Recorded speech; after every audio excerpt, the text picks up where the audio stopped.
Oi, pessoal, tudo bem? Eu sou Vânia Benevelli, sou fundadora do Instituto Oyatubi de Cultura e a gente está começando com um projeto muito bacana aqui no canal do YouTube, que é falando sobre as obras do PAS UNB, que é o Programa de Avaliação Seriada da UNB, e as obras de matriz de referência desse processo seletivo de ingresso dos estudantes ao ensino superior dentro da Universidade de Brasília. E a gente começa com esse vídeo pensando na obra Úrsula, escrita pela Maria Firmina dos Reis. E a escolha dessa obra não foi à toa. Este ano, essa autora, que é uma autora do romantismo, vai ser homenageada na Feira Literária de Paraty. Gente, eu sempre chamo de Feira Literária, mas é Festa Literária de Paraty. Ai, Senhor, sempre, né? A gente chama já de feira, já de cara, né? Pessoa que gosta de feira. Na Festa Literária de Paraty, que é a Flip. Essa festa literária, gente, acontece desde o iniciozinho dos anos 2000. E os únicos 2 anos que a gente não teve essa festa literária foram os 2 anos de pandemia, de forma bem crítica, né? 2020 e 2021. E aí eles voltaram com tudo agora e homenageando a Maria Firmina dos Reis. O Programa de Avaliação Seriada da UNB é um programa bem significativo e que já está aí há alguns anos também como uma das formas de ingresso dos estudantes do ensino médio de forma seriada, pouco a pouco, porque eles fazem uma avaliação a cada ano, referente ao conteúdo daquela série, né? Primeira série, segunda série e terceira série do ensino médio. E cada ano tem ali um peso. E ao final dos 3 anos, essa junção de notas, né? Essa média das notas dos 3 anos, pode garantir ou não o ingresso do aluno no curso que ele deseja. E eles acabam, né? O Sebrasp, que é a banca que direciona esse programa de avaliação seriada, acaba trazendo no início do ano sempre as obras de referência para aquela série. E há alguns anos a gente tem a obra Úrsula, da Maria Firmina dos Reis. Então a gente vai falar um pouquinho sobre essa autora, falar um pouquinho sobre essa obra, né? Fazer uma análise um pouquinho mais minuciosa sobre essa obra e com um olhar para as afro-brasilidades. E percebam que eu coloquei para vocês afro-brasilidades ali na capa do nosso vídeo, afro-brasilidade juntinho. Eu não coloquei com hífen, e isso tem um motivo também.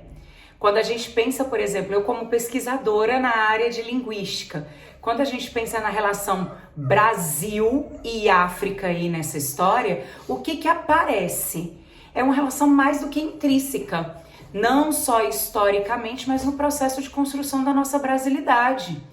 Por isso que eu coloco sem hífen, já tá tudo tão misturadinho, tudo tão juntinho, que não tem por que ter esse hífen, por mais que a norma padrão coloque o hífen ali bonitinho, separando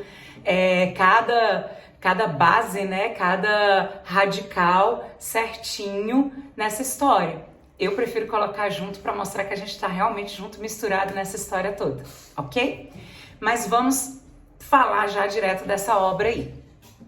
Antes de começar a falar, gente, se inscreva aqui no nosso canal, clica no sininho para você receber as nossas notificações de todos os vídeos que vão aparecer por aí. Até porque não vai ser a única obra que a gente vai falar e não vai ser a única etapa. A obra Úrsula, da Maria Firmina dos Reis, está na 2ª etapa do PAS UNB, então é equivalente aos meninos da 2ª série do ensino médio.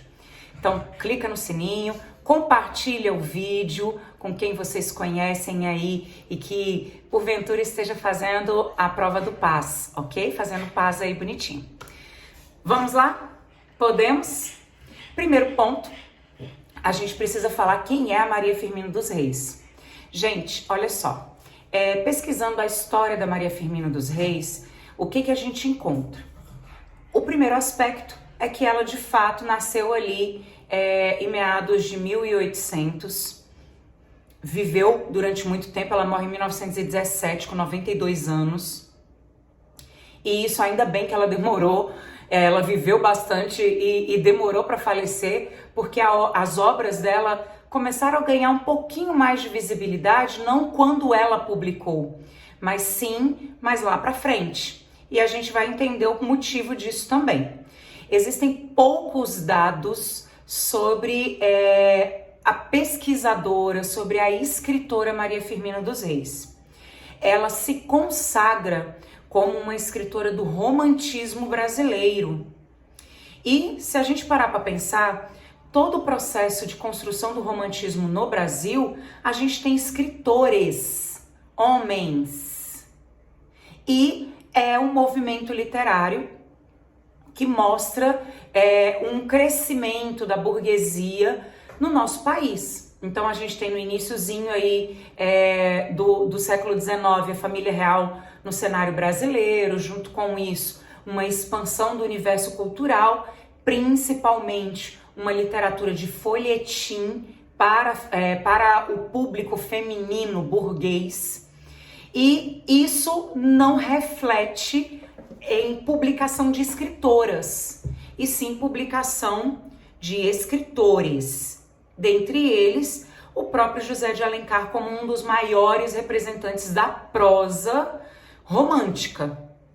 E a gente sabe que o espaço da literatura, o espaço feminino da literatura no Brasil foi um espaço muito restrito até a chegada do modernismo no Brasil. E lembrando que assim, o modernismo chega, mas a gente também não tem um monte de escritoras, não. A literatura contemporânea é que abre esse precedente para termos várias escritoras. Então a Maria Firmina dos Reis, ela ficou assim, ó, embaixo do tapete, escondidinha. Poucas pessoas tinham noção dela. Então por isso também a pouca quantidade de informação acerca da escritora Maria Firmina dos Reis. Aspectos significativos dessa autora. Primeiro aspecto é que ela é, de fato, uma afrodescendente.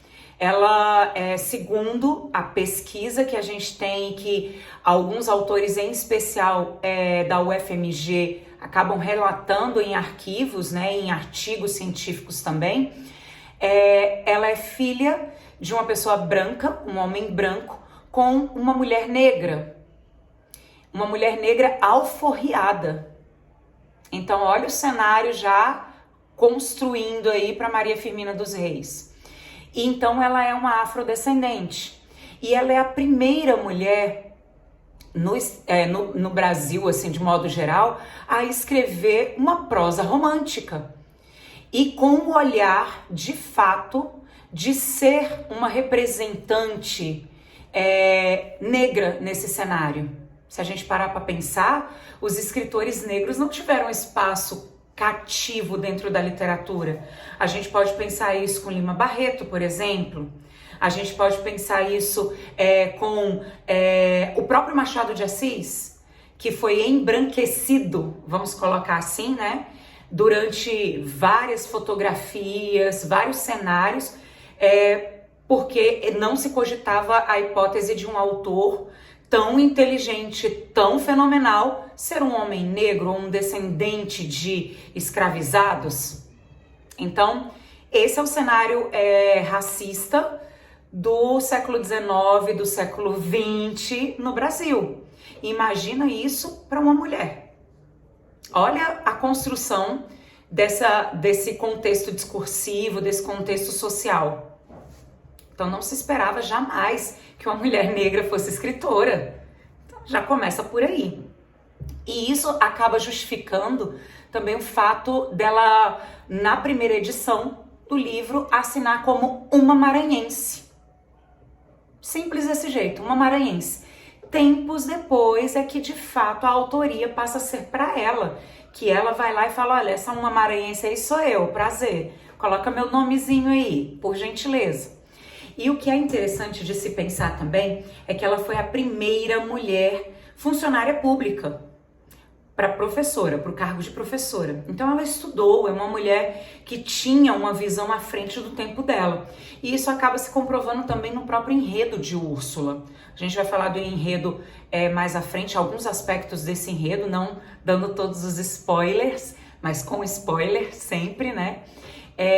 Então ela era uma mulher super à frente do seu tempo e falando do lugar de fala dela, de uma mulher negra, de uma mulher que tem descendência em pessoas escravizadas. Então não era uma mulher branca falando sobre o escravizado, era uma mulher negra falando sobre o próprio lugar dela. E isso faz com que ela protagonize 3 personagens interessantíssimos dentro da obra, que é Mãe Susana, Túlio e Antero. Principalmente Mãe Susana e Túlio. Deixar isso bem claro, tá? Vamos lá, alguns pontos aqui, deixa eu puxar aqui rapidinho, a minha colinha para poder não perder nada para falar para vocês. Um ponto importante que a gente também pode trazer em relação à obra do Paz é que a matriz da segunda etapa é uma matriz que pensa muito a identidade nacional. E que identidade é essa? É uma identidade com fatores de miscigenação alicerçados pela história do Brasil. Então, se fala do indígena, se fala dos europeus, de várias categorias de europeus, né? Vamos pensar assim, não só dos portugueses, e se fala bastante dos negros. Então, a gente tem isso aí com a obra Úrsula e a gente também tem com a obra O Bom Crioulo, se a gente parar para prestar atenção. Além do poema Um Sonho Africano, pensando isso só na segunda etapa. Sem pensar os elementos audiovisuais. É na segunda etapa também que a gente tem a TED maravilhosa da Djamila Ribeiro. Precisamos romper com os silêncios. E a Maria Firmina dos Reis rompe com esses silenciamentos, colocando a própria voz, a própria experiência e a voz de tantos outros escravizados e descendentes de escravizados nas figuras de Mãe Susana, Túlio e... de Antero. Então, acabei de falar o nome da pessoa, esqueci, gente, do personagem, acabei esquecendo. Então, assim, o que a gente tem ali é uma ruptura de silenciamentos. A gente tem um Túlio com a voz de denúncia social, a gente tem a Mãe Susana como uma escravizada africana retirada do território africano, e a gente tem o Antero como aquela pessoa mais velha, em um estado de desespero, de angústia por estar num processo de escravidão, e ao mesmo tempo a representação da ancestralidade, dos valores desses povos africanos e dessa ancestralidade que é silenciada no cenário brasileiro e que sofre o banzo, que é aquela ausência de força vital para lutar pelos seus próprios direitos porque ele já está velho. E aí você acaba percebendo o processo da escravidão negra no Brasil com múltiplos olhares. A voz do jovem no Túlio como um homem honrado, íntegro, que vai à luta dos próprios direitos, que busca essa liberdade.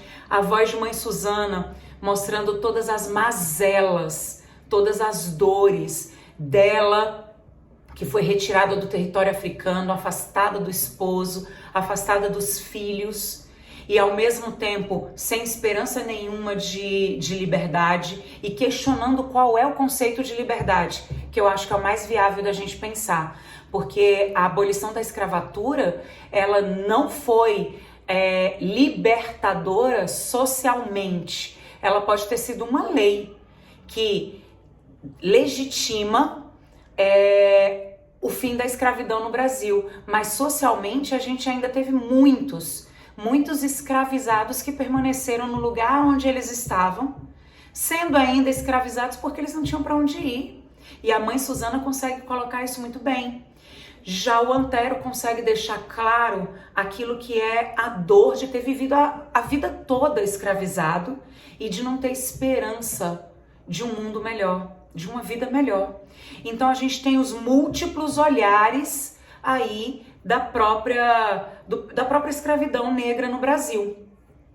Então, olha a complexidade narrativa nesse sentido.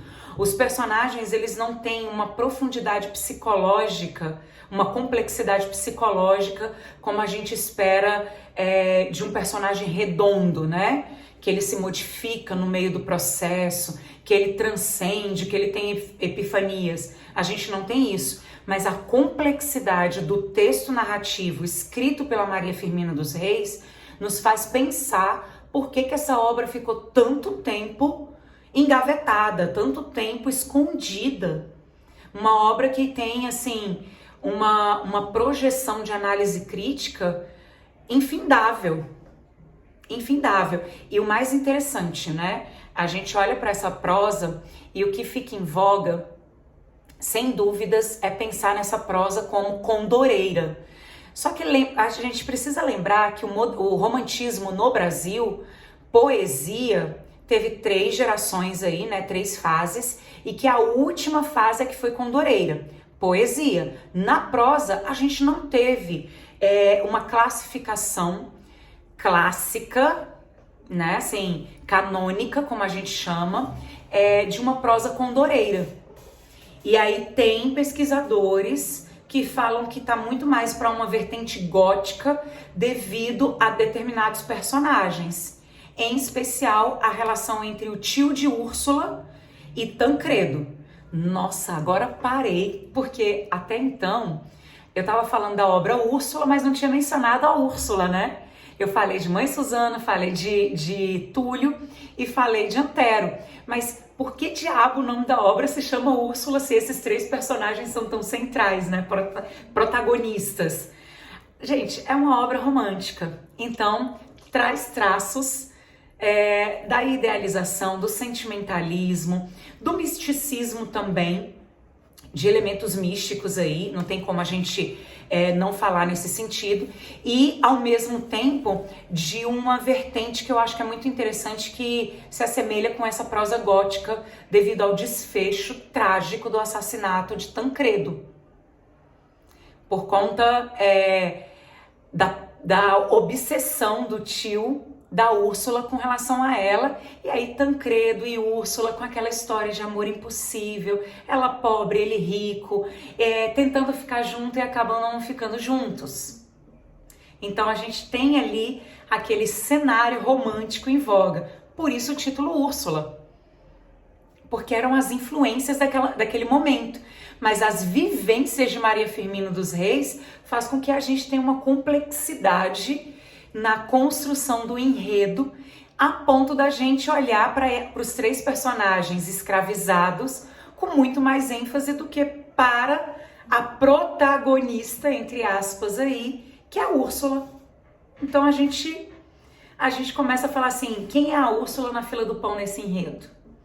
Ela é talvez menos relevante do que os outros 3. Simples desse jeito. Mas vamos lá. Um ponto interessante da gente pensar nessa obra é que algumas falas ali são tipicamente condoreiras, principalmente quando são falas designadas a Túlio e a Mãe Susana. São grandiloquentes, assim, exatamente como são os poemas condoreiros, grandiloquentes. Então eles têm quase um processo de recitação nesse meio de caminho. Eles têm uma força de pronúncia que, se a gente, porventura, ler o fragmento em voz alta, a gente pensa que está num discurso gigantesco para muitas pessoas, porque eles são inflamados, eles têm tanta emoção que você não consegue ler num tom ameno, num tom tradicional, né? Num tom mediano. Eles têm tons, assim, grandiosos, reflexivos, pensativos, típicos da poesia condoreira. E aí a Maria Firmina dos Reis traz esse elemento estético para dentro, estético e poético para dentro da narrativa. E é mega inovador. A gente não tinha essa marcação, por exemplo, nas prosas românticas. Você pega principalmente as prosas urbanas, né? Elas têm, de costumes urbanos, elas não têm essa grandiloquência, elas não têm esse viés que chama a atenção e infla o nosso peito. Já Maria Firmina dos Reis traz isso de forma dantesca. E o que me chama a atenção é, de fato, o tanto que essa obra ficou escondida. E a gente para pensar que, assim, quando ela ganha notoriedade, é porque ela começa a ser cobrada em vestibulares. Ela antes era uma obra, assim, bem underground mesmo, assim, pesquisadores na área da literatura conheciam. E aí, é legal a gente pensar uma coisa aqui. Grande parte dos professores de língua portuguesa tomaram um susto, principalmente aqui no Distrito Federal, porque a gente tem a matriz do Paz reinando bastante aqui. Tomaram um susto e falaram assim, gente, que obra Úrsula é essa? Nunca ouvi falar nessa autora. Como assim, romântica? E muitos professores ficaram com aquela sensação assim de, será? Será que essa obra é de fato do romantismo? Inclusive, vou deixar isso bem claro, inclusive essa professora aqui, gente, eu tenho 20 anos de sala de aula e eu passei pela minha graduação dentro da Universidade de Brasília, fiz todas as disciplinas obrigatórias na literatura e eu nunca me deparei com Úrsula, nunca me deparei com a escrita de Maria Firmina dos Reis, tanto que no primeiro ano que essa obra foi cobrada, eu me assustei. Fui atrás, a obra estava em domínio público, então fácil de encontrar, porque tinha já muito tempo da obra. E depois é que algumas editoras começaram a fazer a reedição dessa obra. E hoje a gente tem essa obra em formato lindo, capa dura, fazendo parte aí de, inclusive, assinaturas de literatura, que eu adoro, por sinal, e de grandes editoras. Então a notoriedade dela acabou sendo a partir do momento que os vestibulares começaram a cobrar essa obra. E é por isso que eu falo que ter uma autora afrodescendente, uma literatura afro-brasileira, é necessário, para que ganhe notoriedade, é necessário que os vestibulares cobrem mais. É necessário que os vestibulares exijam escritores assim, para que tenha uma publicação grandiosa e, ao mesmo tempo, uma notoriedade maior desses escritores, que foram silenciados por séculos. Então, não estou falando que a gente precisa, nunca mais vamos ler Camões, não é isso. Mas a gente precisa trazer em voga essa afro-brasilidade, essa literatura afro-brasileira, que, com certeza, não é só do período da literatura contemporânea. Ela surge em vários outros movimentos literários e esses outros movimentos literários precisam ser verificados, precisam ser vistos com esse olhar de afro-brasilidade, de intelectualidade. Já extrapolei aqui, falei tudo o que eu penso com relação a isso. Vamos voltar para a obra. Então, um ponto importante é que esses pesquisadores, de fato, hoje, e quando eu falo pesquisadores, são professores dentro de universidades, são professores que publicam muitos artigos em relação à literatura afro-brasileira e africana, tá, gente? Então é importante a gente ir atrás dessas fontes. Não dá para ser só assim, Maria Firmina dos Reis nasceu tal ano, morreu tal ano. Não é isso que cai em vestibular. É como que é construída essa narrativa dela.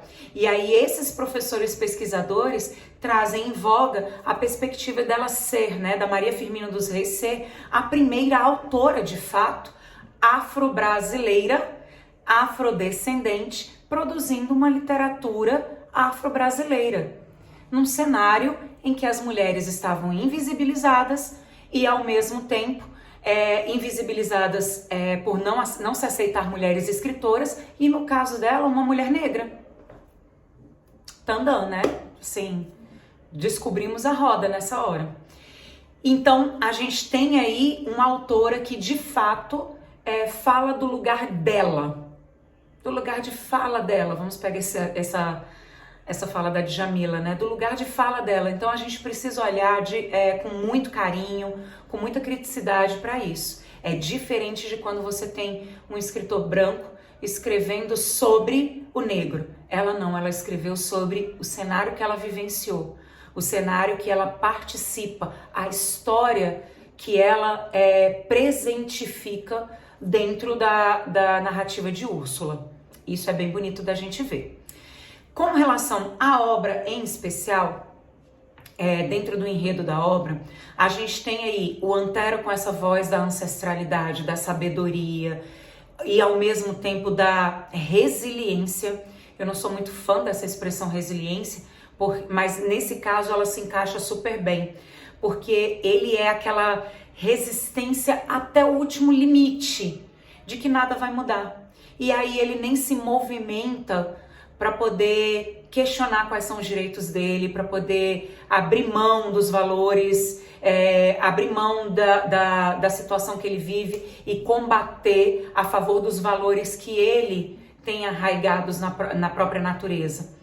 Então ele aceita, ele simplesmente aceita, ele já é mais velho, e aí vem o conceito do banzo, né? Que é aquela sensação assim de deixa quieto, é o que dá para eu fazer, então eu sigo do jeito que dá, a vida não vai mudar, então eu aceito do jeito que for. Que é essa depressão para uma aceitação mesmo daquilo que você não quer para sua vida. Então você simplesmente fala, nossa, banzei, né? Tô com banzo. Deixa, não vou conseguir mudar essa realidade, então segue o baile.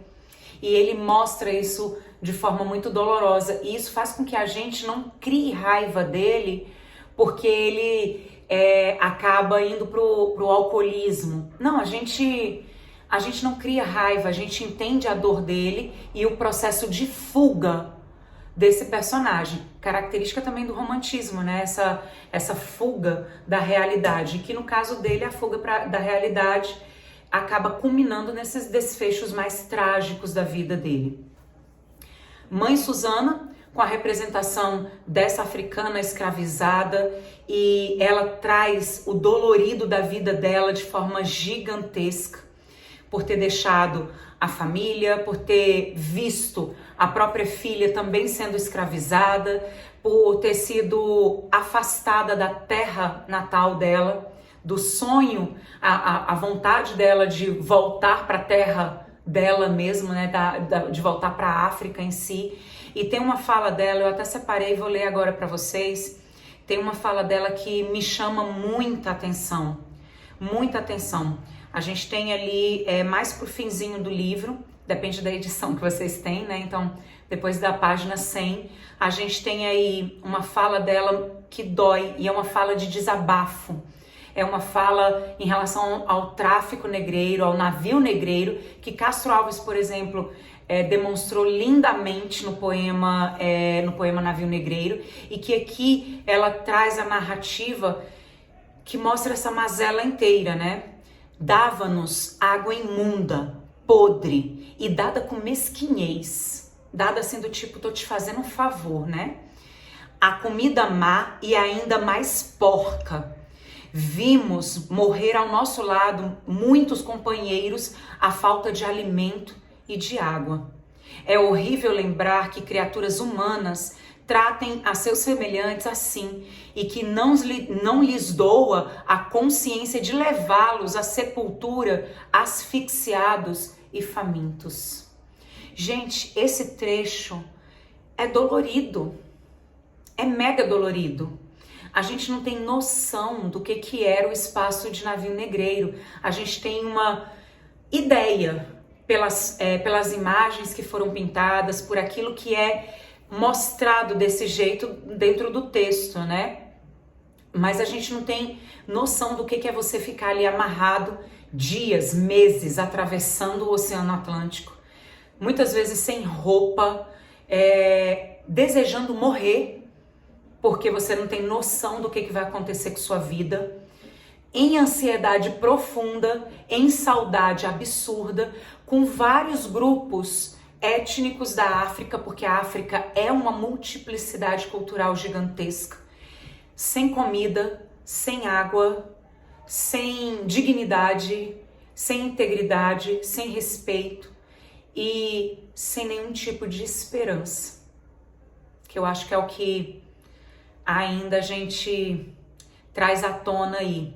E tem um outro trecho também muito próximo, né, na mesma sequência de página que na minha edição, que mostra: meteram-me a mim e a mais 300 companheiros de infortúnio e de cativeiro no estreito e infecto porão de um navio.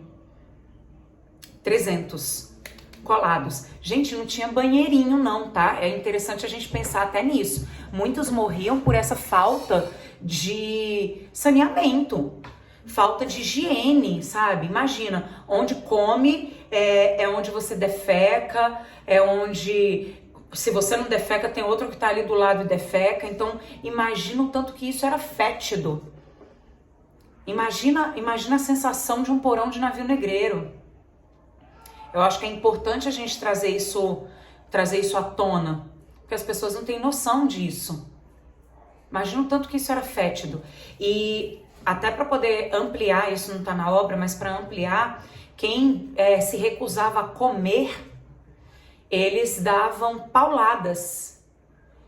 Então era um pedacinho de madeira, uma colher de pau, alguma coisa assim, davam pauladas para fazer com que a pessoa comesse, para aquele escravizado comer, para chegar do outro lado, em terra brasileira, vivo, para ser vendido. Por isso que a gente tem a expressão a dar com pau. Tal situação é a dar com pau. Nossa, isso daqui é péssimo, foi a dar com pau. Por quê? Porque era forçado. É uma expressão também de cunho racista aí que a gente deve evitar de utilizar no nosso dia a dia. Aproveitando o ensejo para a gente falar sobre isso. E o Túlio, nessa história, é o que deixa muito claro a voz da denúncia, a busca da liberdade. Ele era o mais jovem, então o que ele queria era ser livre, ele desejava a alforria dele. E ele tinha uma integridade que chamava a atenção de Tancredo. Quando Tancredo se acidenta com o cavalo, ele vai lá com todo o cuidado e cuida de Tancredo, que a própria Maria Firmino coloca que o Tancredo se assusta com aquilo, que ele foi tão cuidadoso, tão respeitoso, que não exigiu nada, que mostrou esse homem íntegro, honrado, digno. E a mãe Susana tem altos embates aí com o Túlio, porque o Túlio busca essa liberdade. A mãe Susana fala: livre de quê? Livre pra quê? Você acha que alguém vai te dar liberdade? Você vai fazer o quê da vida?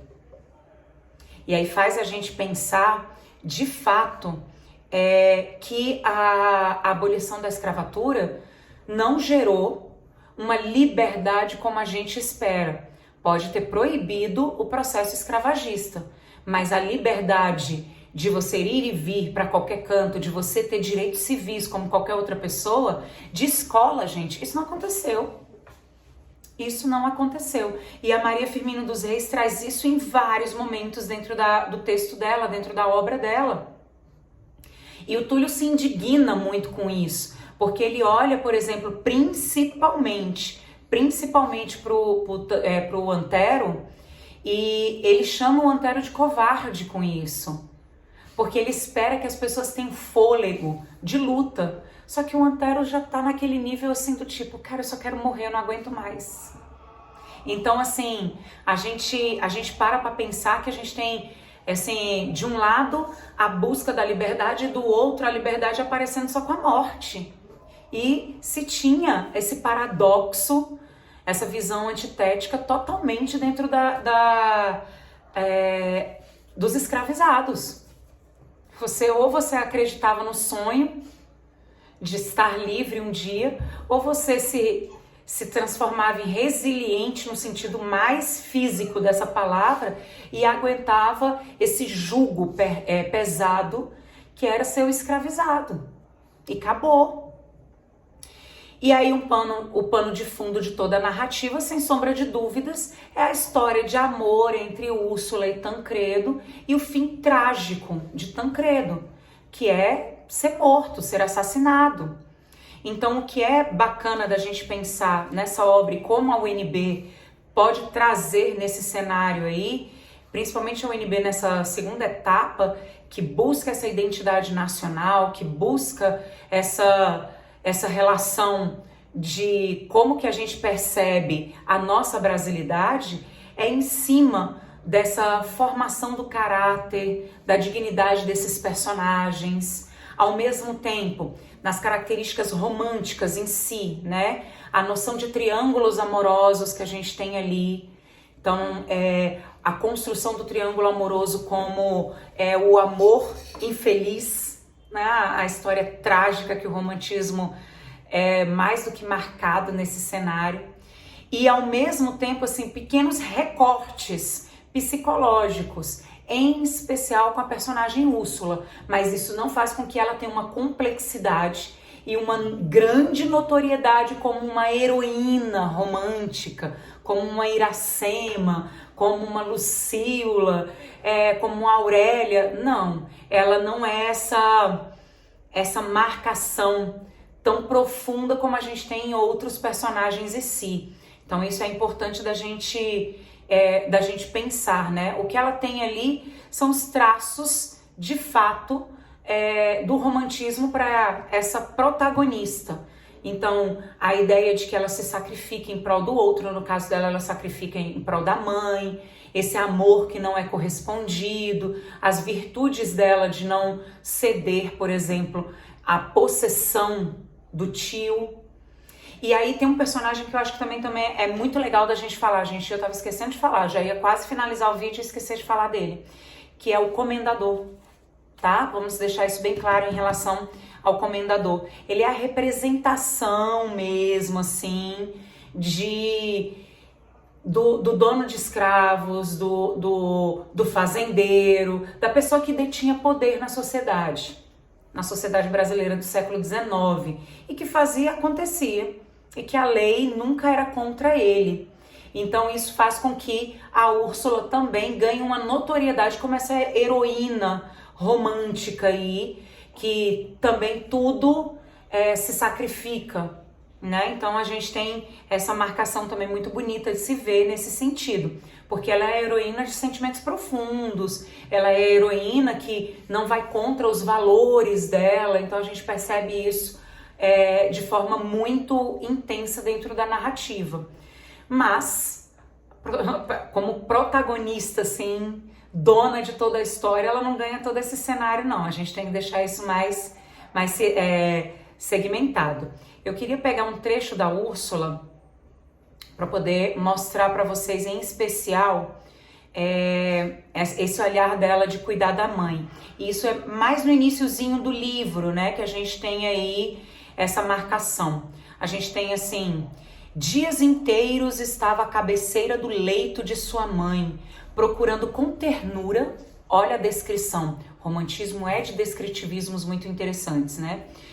Procurando com ternura roubar a pobre senhora os momentos de angustiada aflição, a mãe doente, né? Mas tudo em vão, porque seu mal progredia e a morte lhe se aproximava a passo lento e impassível, porém firme e invariável.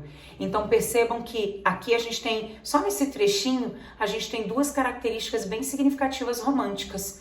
A descrição, que é uma descrição muito pontual. Você vê o cenário, esse trechinho você vê o cenário dela ali, dedicando horas a fio ao cuidado da mãe. E ao mesmo tempo, a morte rondando a mãe naquele cenário. A marcação de sofrimento é típica do romantismo, né? Então, assim, a morte da mãe aí, né? A mãe doente, ela precisa ser detalhada para você mostrar pro interlocutor que aquele momento é um momento difícil na vida da Úrsula. Não é simplesmente assim, a mãe morreu.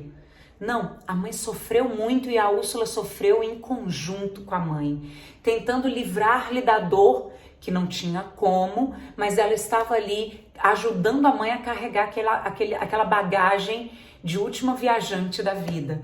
E isso é típico das narrativas românticas, se a gente parar para pensar.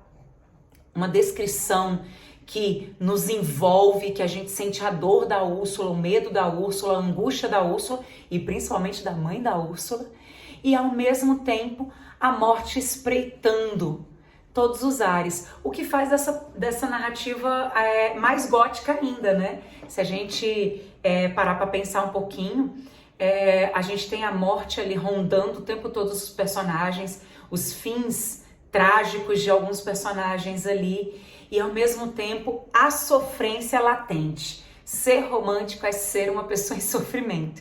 A gente tem que trazer isso à tona. E o interessante também de pensar é que como a Maria Firmina dos Reis é uma mulher maranhense, a descrição dela também do ambiente do cenário do Maranhão, né, em especial a Vila de Guimarães, é uma descrição minuciosa. Então, quando você vai ao Maranhão, por exemplo, passa em São Luís, vai para Guimarães, você tem a descrição toda natural, linda, detalhista da Maria Firmina dos Reis nessa história. Então é muito bacana da gente pensar nesse cenário. Olha ali, gente. Olha a criaturinha ali chorando porque eu não tô dando atenção. Oxi! Quer participar. Aí ela vem com a carinha assim de: você não tá me dando atenção, então eu vou embora. Ninguém dá conta, né? Meus queridos, penso eu que eu consegui trazer alguns pontos aí bem importantes para vocês em relação a essa obra, em relação à autora. E o fim do o nosso primeiro vídeo sobre obras da matriz do Paz e afro-brasilidades neste momento. Tentei não dar tantos spoilers para que vocês possam ler o livro com mais tranquilidade, tá, gente? A ideia aqui não é contar a história do livro, a ideia é analisar essa história do livro em questões que, porventura, a UNB pode cobrar ali de vocês, ok? Espero que vocês tenham gostado, espero que eu tenha sido esclarecedora nesse sentido para vocês. Se vocês gostaram, curtam, compartilhem com os amigos de vocês. Podem comentar, comentários são muito bem-vindos, coloquem as dúvidas de vocês aqui nos comentários e não se esqueçam de clicar no sininho para vocês receberem as nossas notificações. Além disso, me acompanhem também na minha outra rede social, que é no Instagram, @instituto.oyatobi. Eu sempre estou colocando materiais ali bem interessantes para todos vocês, tá bom? Então, um beijo grande para todos e eu espero vocês no próximo vídeo. Tchauzinho, gente!